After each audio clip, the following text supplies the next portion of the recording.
আসসালামু আলাইকুম। হাতে গোনা মাত্র ১০০ টাকা খরচ করে বাসায় তৈরি করে নিলাম নামি দামি ব্র্যান্ডের নিউট্রেলা বা নসিলা। আর দেখেই বুঝতে পারছেন যে এটা কতটা পারফেক্টভাবে তৈরি হয়েছে। তো আপনারা কিন্তু এই রেসিপিটি ফলো করে খুব সহজে এই নিউট্রেলা বা নসিলা বাসায় তৈরি করতে পারেন।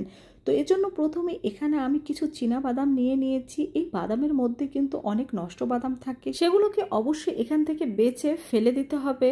তো চুলায় একটি প্যান বসিয়ে দিয়েছি। এখন এই প্যানের মধ্যে বাদামগুলোকে আমরা ভালোভাবে ভেজে নেব। বাদামটা ভেজে নেওয়ার সময় কিন্তু নাড়াটা বন্ধ করা যাবে না, কারণ দেখা যাবে কিছুক্ষণ পর পর আপনি যদি নেড়ে দেন একটা সাইড হবে, অন্য একটা সাইড হবে না।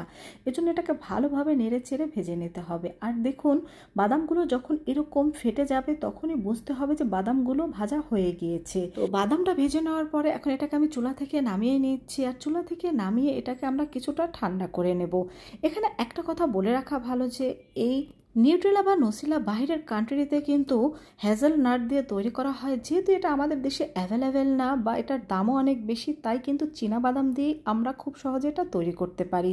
তো এর উপরের লাল অংশটা কিন্তু আমি এইভাবে হাত দিয়ে ছাড়িয়ে নিয়েছি। তারপর এটাকে ঝেড়ে নিলেই এরকম বাদামটা পারফেক্টভাবে পরিষ্কার হয়ে যাবে।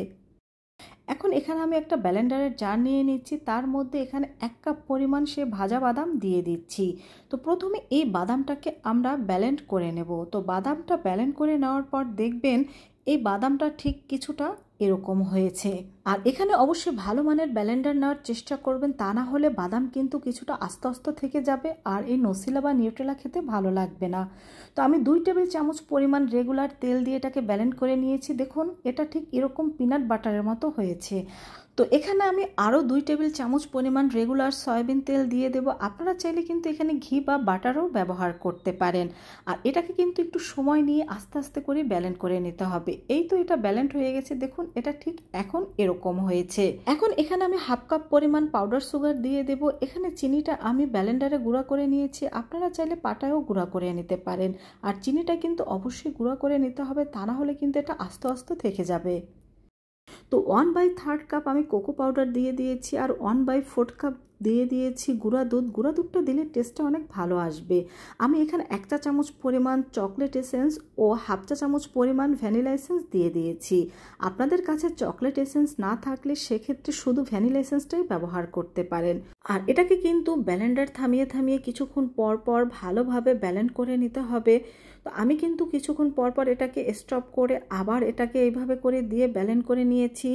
আর মোট এখানে আমি 6-7 মিনিট এটাকে ব্লেন্ড করে নিয়েছি। আর 6-7 মিনিট ব্লেন্ড করে নেওয়ার পরে দেখবেন এটা ঠিক এরকম পারফেক্টভাবে তৈরি হয়ে গিয়েছে। আর এখানে আরেকটা কথা বলে রাখি, আপনারা যদি এখানে বাদামটা বেশি ব্যবহার করেন সেক্ষেত্রে কিন্তু তেলের পরিমাণটা বাড়িয়ে দিতে হবে। তো এখন একটা খালি জারের মধ্যে আমার তৈরি করা নিউট্রেলা বা নসিলাটা আমি ঢেলে নিচ্ছি। আর দেখেই বুঝতে পারছেন এটা কতটা পারফেক্ট হয়েছে। এই নিউট্রেলা বা নসিলাটা কিন্তু নর্মাল ফ্রিজে রেখে 1 মাসের মতো খেতে পারবেন। এর বেশি রাখা যাবে না, কারণ এটার মধ্যে কিন্তু দোকানের মতো কোনো প্রিজারভেটিভ মেশানো হয় না। এজন্য এটা কম সময়ে ভালো থাকবে। দোকানেরটা যেহেতু প্রিজারভেটিভ মেশানো থাকে এজন্য এটা দীর্ঘদিন ভালো থাকে। তো বন্ধুরা, এই নিউট্রেলা বা নসিলার রেসিপিটি যদি তোমাদের ভালো লেগে থাকে অবশ্যই তোমার বন্ধুদের সাথে শেয়ার করবে। সবাই ভালো থেকো। আল্লাহ হাফেজ।